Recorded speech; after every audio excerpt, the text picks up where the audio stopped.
Hey everyone, I'm Andrew. And I'm Shannon. And together, we're launching a brand new independent school called Acton Academy Victoria.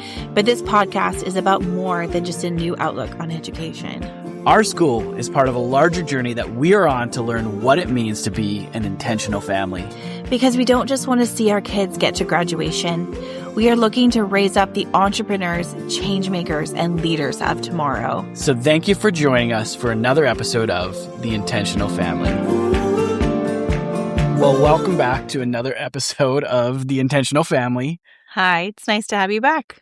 The topic that we're talking about today is really what it looks like to provide a healthy childhood for our kids. And I think most parents that I talk to are getting the sense that there's something happening to childhood in general. Like there's something that's been lost or something that's been tarnished a little bit in the way that childhood is being lived out today. Yeah, like our kids are living a very different childhood than we lived in. Yeah, we're born in the 80s, children of the 90s. Yeah, like we grew up pre-tech, pre-internet. Like I remember dial-up internet. I remember when you had to get off the computer because someone was calling you. Yes. Like, and you couldn't use your phone and your computer at the same time. Like I remember those days. Do you remember MSN? MSN Chat, yes. MSN Chat, and asking someone out on MSN Chat or getting dumped on MSN Chat. That probably never happened to you. That definitely happened to me.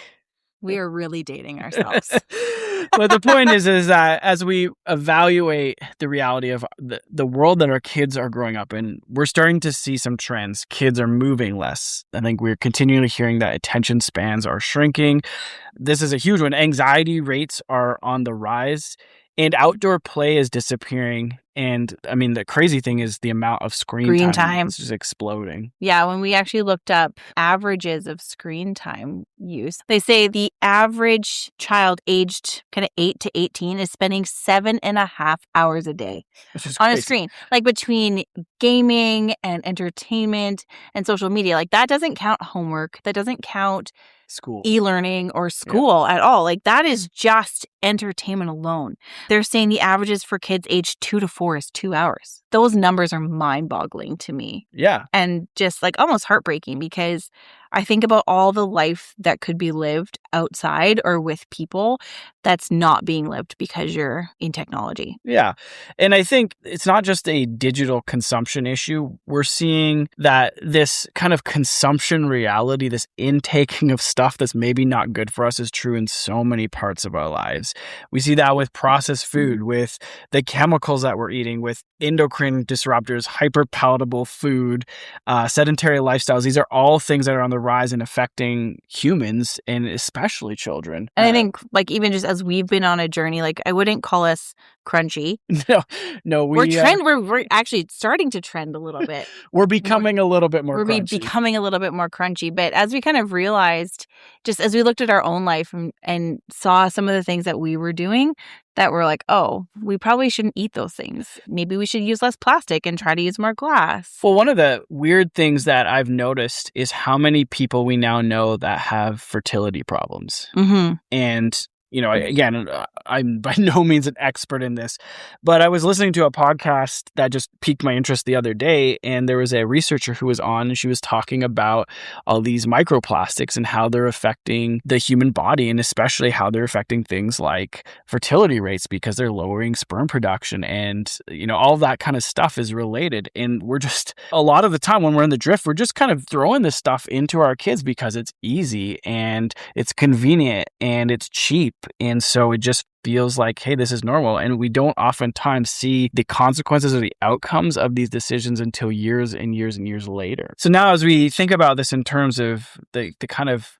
children that we're raising, the ways that we're trying to be intentional in that process, what you start to realize is like we live in a world that's constantly throwing ease and simplicity in our laps. And a lot of times we're just not asking questions about it. Mm-hmm. Where we go for the fastest thing, the cheapest thing. And I know we've been really guilty of that. We're like, oh, we don't want to spend the extra money to get the good products.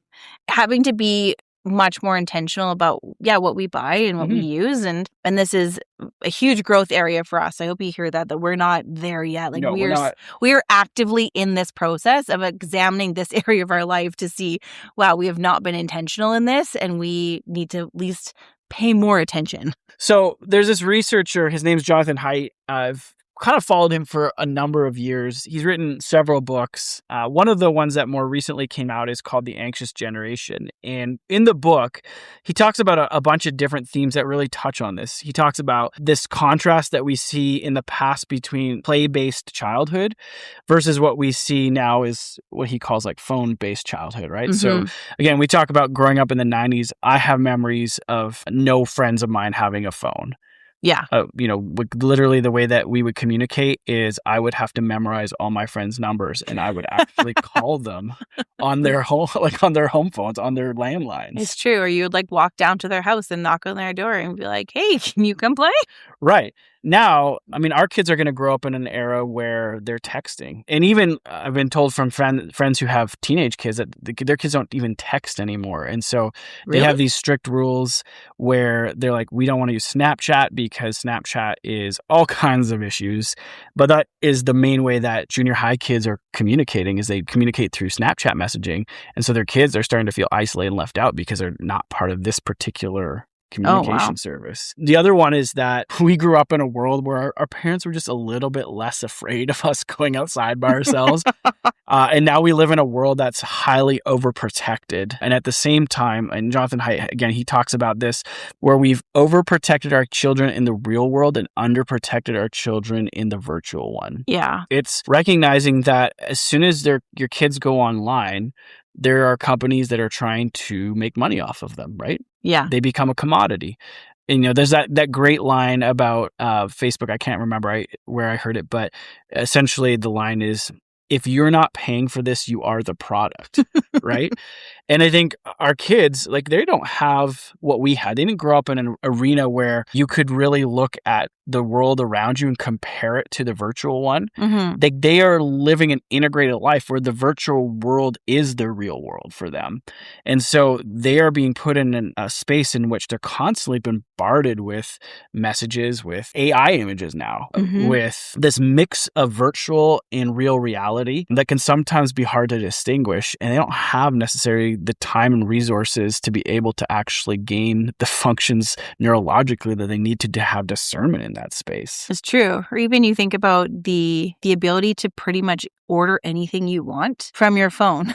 Like our son, our second born, Ben, he is very materialistic based. Like he just wants stuff. Like he is constantly asking us to buy him things. Like it is never enough. He is always asking us for stuff.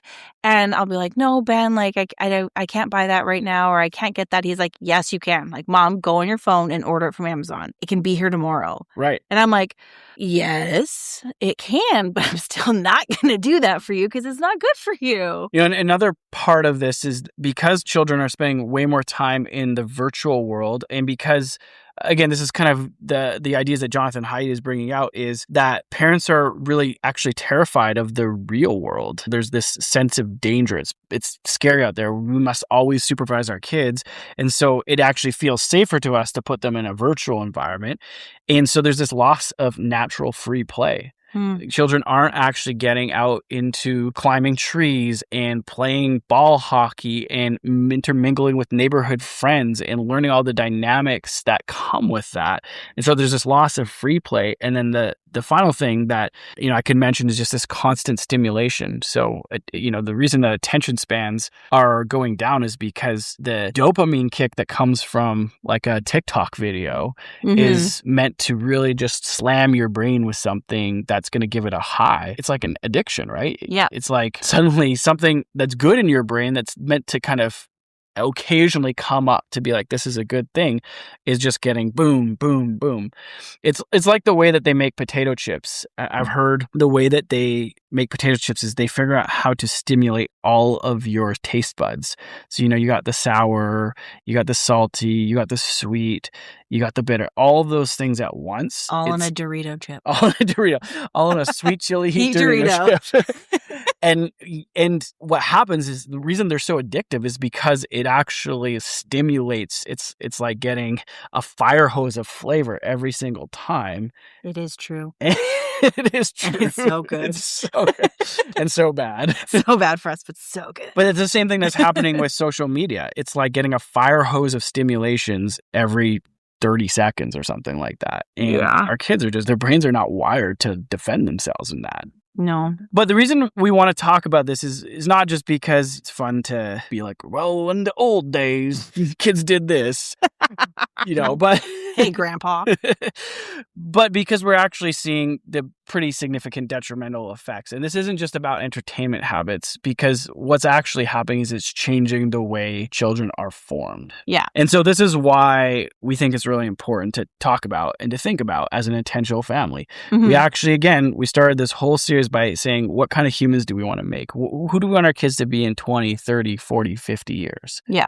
And the decisions that we make today about the things that we expose them to, the things that we let them put in their body, the places where we push them or don't push them, those are going to have lifelong effects on their neurological development, on their physicality, on their ability to have resilience in tough situations. Even their ability to set healthy boundaries. Right. In their lives. To know what is a healthy risk or to live in a time of anxiety. To know what to do with boredom. Oh, yeah. Do you remember the good old days when boredom was... When you get bored, but you could never tell your mom that you were bored because she guaranteed she was going to give you some sort of awful chore to do.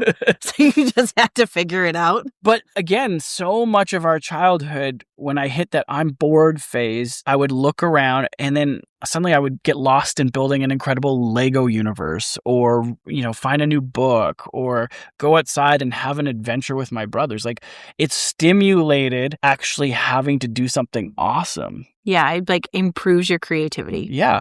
Now you can, get rid of boredom in 5 seconds by scrolling through your phone. Yeah. I mean, we're preaching to the choir here.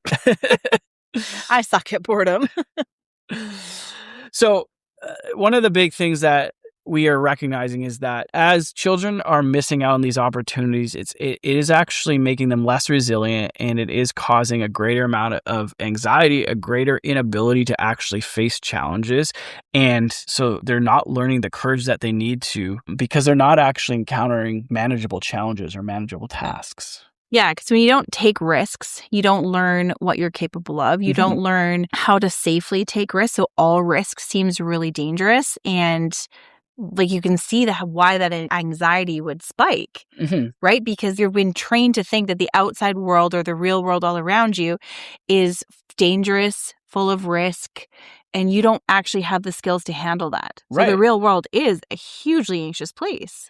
So think about just some of the basic ways that this naturally gets formed in something like climbing a tree. The other day, I was with Ben at the park. I'd taken him out for lunch and we went to the park together. So we did picnic lunch, and he wanted to wander through the forest, and he comes to this tree and he can get up part way, and the tree has 2 parallel branches, and he wants to get to the end of one branch, and there's all these prickle bushes around it, so he doesn't want to fall down. It's not too high, so I just stood there and I watched him, and he occasionally asked me for help, but I was like, you can do this. And I watched as he tried some things out. He figured out how to balance himself. He figured out where he needed to grab, and he felt so confident in himself after he had finished climbing this tree, because he was like, I figured it out. I can do this. Oh, man. But that's the types of experiences that you need to have in order to actually build resilience, build the ability to think that you can actually conquer challenges. Yeah. I mean, it's true for things like skateboarding. Our daughter smashed her face a few months ago. She hit something and she fell and she landed directly on her chin and split her chin right open for the second time in just a few weeks. We had a couple of hospital trips with her in a few weeks. But I think that even that, she learned, she shouldn't do that again. Yeah. She learned, okay, that the way I stood on that and the way I took that dip there made me fall in a way that actually hurt myself. But she also learned that how brave she was, because she had to go to the doctor. She had to get stitches. Yep. We had to clean those stitches, and then we had to get those stitches out.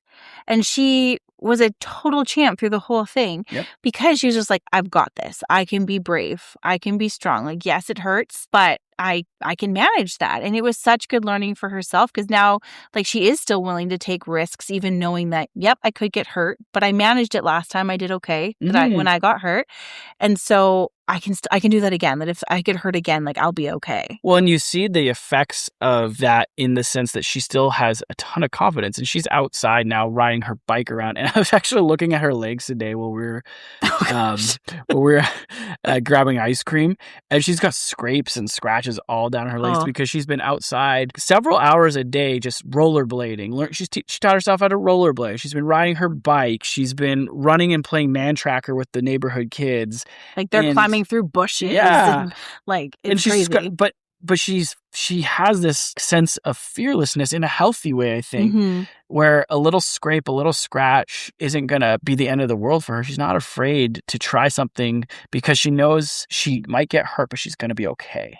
Yeah. Like the amount of times she comes in with like a bleeding elbow or a knee, and she's like, Mom, I just need a Band-Aid because I'm it. I got to go tag everybody else, but I'm bleeding everywhere. So can you just fix that and then let me go again? Yeah. So many of these things, the rough and tumble play. I love that one of our kids' favorite things to do with me is Fight Club, just throwing them in the couch. And even for myself, I remember when I was a middle school kid, I went to summer camp, and my best summer camp experience was that I had these 2 counselors, and every night there's like a cabin of 10 boys, and they would be like, we're going to beat you up, and we'd fight them and we'd wrestle with these guys. And it was, for me as a young boy, like the greatest experience to be able to have an outlet, to pour out that aggression, to wrestle, to have this physicality with people my own age and people who were older than me, just to kind of have fun together. And there's so many, like I said, so many other things, hikes, just being able to explore the outdoors. And so all of these things are actually formative. And at the same time, I think what we're seeing is more and more families are missing out on this. And sometimes it's just simply because it's really hard. Most people in Victoria, I think, are 2 working parent families. And so your free time to actually do all of this is limited. Yeah. And so what ends up happening is it's just more simple to give your kid an iPad, tell them to watch TV, put YouTube on, get them to play video games. And what ends up happening is instead of movement, instead of building the imagination, instead of encouraging real world exploration, what our kids start getting is that passive consumption, or especially with social media, the algorithmic stimulation where it's, they're on like a dopamine cycle. Yeah. Or that just constant entertainment where it's like, we're not actually producing anything. We're just having things thrown at us. And again, kind of to quote Jonathan Haidt, he says, a childhood without challenge does not create resilience. And so one of the things that we are really passionate about is creating experiences for our kids that are actually going to help them create healthy habits and generate resilience. So what are some of the things that we've done? Well, one of the things is we've started out young, limiting screen time. We kind of made that a commitment early on that we wouldn't be a family that did a lot of screen time. And that, like, our kids do get screen time. So don't hear that we like never do that.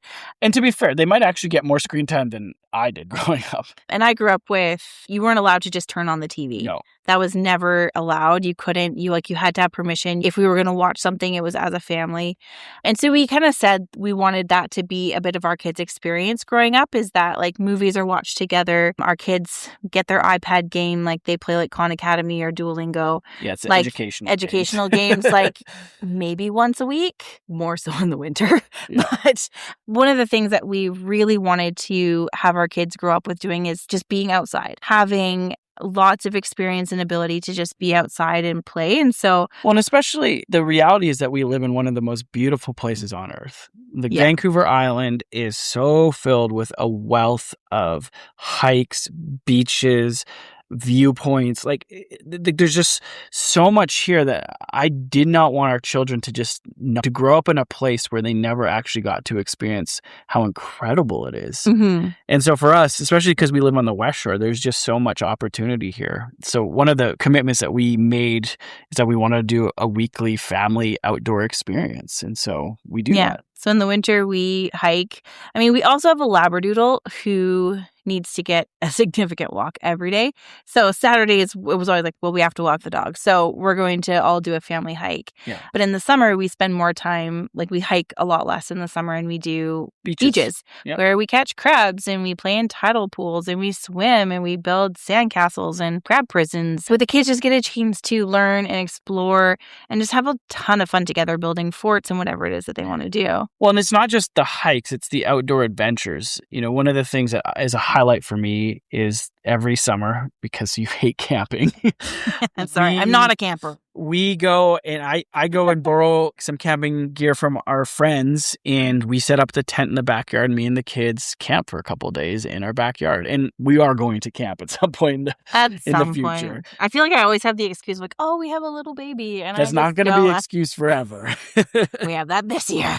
But even, when we first got married, I remember going camping with friends, with like our church community, with just you and I. We went to Parksville, explored Parksville by camping there, drove up to Tofino. Like it was a really beautiful time. It was amazing just to be out there, get the fresh air, and just enjoy some adventures. And I grew up with that. I grew up with camping all the time. And so I'm really excited for our kids to just learn to enjoy the adventures of the outdoor and even the little things that we do, like pulling out the campfire in the backyard and roasting marshmallows and building a fire. Like those are all really amazing things. Yeah. And I think our kids now are spending a significant amount of time outside now that the weather is really nice. And we have a big front yard, which we're very thankful for. And we live on the end of like a dead end street. So our kids are spending hours a day just in our front yard, riding bikes, playing with chalk, using scooters. It reminds me of their go-kart. Like the classic 90s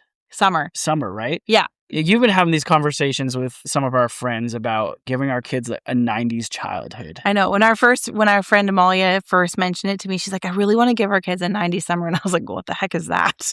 Like, what do you mean 90s summer? And she was like, well, like outside all day, playing with your friends, like running in sprinklers, just like being outside from morning till night, like kind of, I literally sometimes just put their lunch on our front step and just be like, eat when you want. If you get hungry, come on inside. And we're really blessed because we have a quiet neighborhood with a number of kids who are around the same age or just slightly older. And they all play together. So, I mean, the last couple of days, our kids have been playing Man Tracker and rollerblading and go-karting. And there's like a bike gang. There's like a little bike gang. A little Vantelberg bike gang. Yeah. But I mean, like, and we recognize that everyone can't have this experience because if you live on a busy street or you're in a condo, like this is way harder to get. And so we recognize just how unbelievably blessed we are to live where we live. But it is also intentionality because we could just have our kids sit at home and do screens, but we actually force them to go outside. Sometimes they don't want to. Like today, they definitely want to. They want more screens than they get, for sure. Well, and it's not even screens. It's just entertainment. Isla wanted to listen to the Anna Green Gables audiobook. And I was like, no, you need to go outside. And what's so funny, again, we talk about boredom, is her and Ben went outside. They rollerbladed for like 20 minutes and then they got bored. And so they decided that they were going to try and make money. So they started cleaning up our driveway. Then they came to me at the end. They're like, hey, we did this. Are you going to pay us? I was like, no, I didn't tell you to. But I watched them for like 40 minutes, sweep up all of this debris from the trees that are around us and figure out where to dump it. And they got rid of a ton of stuff. And that was awesome. They did it all on their own. Yeah, that was awesome. Yeah. One of the other things that we decided is that at least while our kids are young, we're not putting a TV in our main living space. So we have a TV in our bedroom that we, watch at night and our kids can watch sometimes. And we have a TV downstairs. We have like a guest bedroom / playroom that goes on. But we just did not want it ever to be a temptation for us to just put the TV on while we're making supper or something. Mm-hmm. I have to admit, like, this is something we've not done perfectly. And there's been seasons where we've slipped in this. Like, I think of even just this last fall and Christmas time when we were just so busy. Like, I had just had Sawyer and we were gearing up for our interview with the Ministry of Education. And we were having these like 2-hour interview prep meetings where our consultant was quizzing us and we were just doing interview prep for hours at a time. And we couldn't get a babysitter 4 times a week or 5 times a week that we were doing these things. And so our kids, I think they watched a movie like every day for like a month. because we just were like, we had to make a call of like, this is something that we have to get done. Like, we have to get our interview. We have to pass our interview in order to be able to start a school. And there was just a reality that we could not do both at the same time. And like the weather wasn't nice and the kids couldn't be outside. And so there is seasons of life where we just said like, so we're not trying to shame anyone or anything like that, because we recognize that different seasons change. But I think this whole podcast is about intentionality. And one of the things I will say is that we have made some intentional decisions that don't always make our life the most convenient, but we wanted something special for our kids. And that makes me think a little bit of Acton as well, because one of the reasons that Acton resonated so deeply with us as a school is because these same types of concerns had actually shaped the way that Acton was developed. Even the idea of a learner-driven environment is something that says, hey, we want to increase the opportunity for children to get into that neurological development where they're having to take risks. They're having to, again, the Acton adage is to fail cheaply and often, so that they can learn to try things and see what doesn't work and build resilience. It's movement friendly. Yeah, like we've often talked about how unstructured free play has just kind of plummeted, where there's a lot of structured play where we're saying, hey, you have to play in this way with these things. But we've recognized the importance of actually like just giving kids a space and just saying like, play. And I'm not going to tell you what to do. I'm not going to like police what you're doing. At Acton, it happens like 2 hours a day or unstructured free play, because that's so important. That's where your creativity is born. That's where you're learning healthy risk, where you're outside. Like just in the sunshine, you're getting your vitamin D. Well, and apart from that, just the way in which the studios are set up. I was actually watching a video today, I think from Acton, Maine, in just the ways that children are moving around, finding weird positions to do their homework in, walking around. There's all this freedom for a child to figure out like what works best for them. And it's actually getting them moving more, because they're not just sitting in a sedentary desk position for 6 hours a day with hopefully a little bit of PE thrown in to kind of get them moving, and maybe an occasional game outside for recess or lunchtime.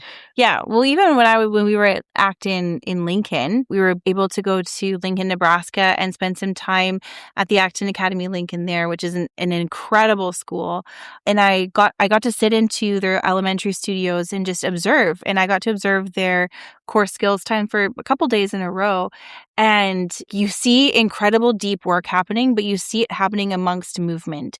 So you've got kids working on the floor. You've got kids working, laying on pillows. You've got some working at desks. Some are pacing as they're working. And like they'll do something and then they'll like take a lap and then they'll come back and do something else. And like whatever worked for them, they weren't restricted in their movement. And that was just so beautiful to see, just the freedom in these studios. And we talked about this aspect before, but one of the things that Jonathan Haidt highlights is that the problem is that children they're having these like virtual interactions with people, so they're actually losing the ability to interact in real human ways. And one of the things I love about Acton is because it is, it's not by any means technology averse, like that. We actually use a ton of technology for things like core skills and for research and all that kind of stuff. But the core principles are all about human to human interaction, what you're doing as a little mini civil society. When you do town halls, when you elect representatives, when you have different squads that you're part of, when you have to give 360 feedback, when you have a running partner who is in the mix evaluating your work and giving you real life feedback, when you have a conflict and you have to go to the peace table. All of these things are actually encouraging the skills needed to have real human interaction. Yeah, because none of that can really happen in the digital sphere. One of the final things that I think would be interesting to talk about is even just how we, we're about to launch a school, so we can't start with everything. But we've been talking a lot about our long-term vision for especially those younger years and how we can make sure that this is a key part, that outdoor exploratory free play, get out in nature kind of reality. So give us a little bit of a picture of what your dream is in this.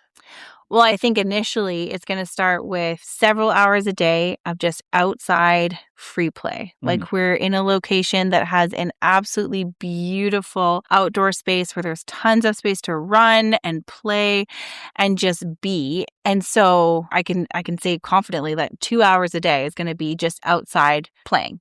Just go outside and do what you need outside. And then long term, what we want to do is actually build in what we call Wilderness Wednesday, where we're actually not at the school at all, that we're outside from, drop off to pick up. And we spend the entire day in nature, learning different things, challenging ourselves. Or just free play. Like, honestly, if you could have an entire Wednesday where you just give these kids a chance to explore a park or a hike and just see what happens. Like, it could be so beautiful. And from what we've heard of other Actons who do this, is those are their best days. When they haven't necessarily planned anything, they just allow the kids to be free and to roam. And they say the most incredible learning happens in those spaces with those learners. And that just makes me really excited to think about what we could do with a Wilderness Wednesday. The crazy mad scientist idealism part of me just wants to see a Acton quest that's taking our kids out to the wilderness and being like, you're going to be alone. The TV show. And just see how long they can survive, like hunting for rabbits and fishing out in the ocean. Okay. I don't know if that we are not going to do that. Might turn into Lord of the Flies. Oh my gosh. We're big Alone fans. So if you've never watched the show, definitely check it out. And for people who have zero outdoor ability or survival skills, we're so zero. Judgmental. You have zero about that show. But anyways, yes. Well, okay, we got to wrap this thing because we've been talking for a long time. I think here's the bottom line: kids learn confidence by doing hard things in the real world, and that's been lost more and more and more. And one of the things that we're talking about here is just saying, how do we as parents create some intentionality around the experiences that we cultivate in our kids, the boundaries that we set to help them actually gain that confidence in real world practices. And we're not saying technology is evil. No. Again, we talked about this. Acton uses that as a tool, but technology has to be your tool. So often I think we're actually the tool of technology, right? It's like, if you're not paying anything for this, you are the product. Yeah. And I think we just want us to be really thoughtful about grounding our kids in the real world. Yeah. The real physical world with real people and real experiences and real movement, because that's what's going to set them up for long-term success. So maybe one way to summarize this is to say, maybe healthy childhood isn't about optimizing our kids. Maybe it's actually about helping them become more deeply human. Kids don't need more information, as we said over and over and over again. They need movement. They need wonder. They need challenge. They need community. They need risk. They need boredom. Bring back boredom. And they need purpose. And in order to gain that, they need to have the types of experiences that are going to allow them to be able to put these things into practice. So thank you for coming today. I hope that some of this resonated with you. Next week is our final episode of this first season of Intentional Family. So we look forward to seeing you there.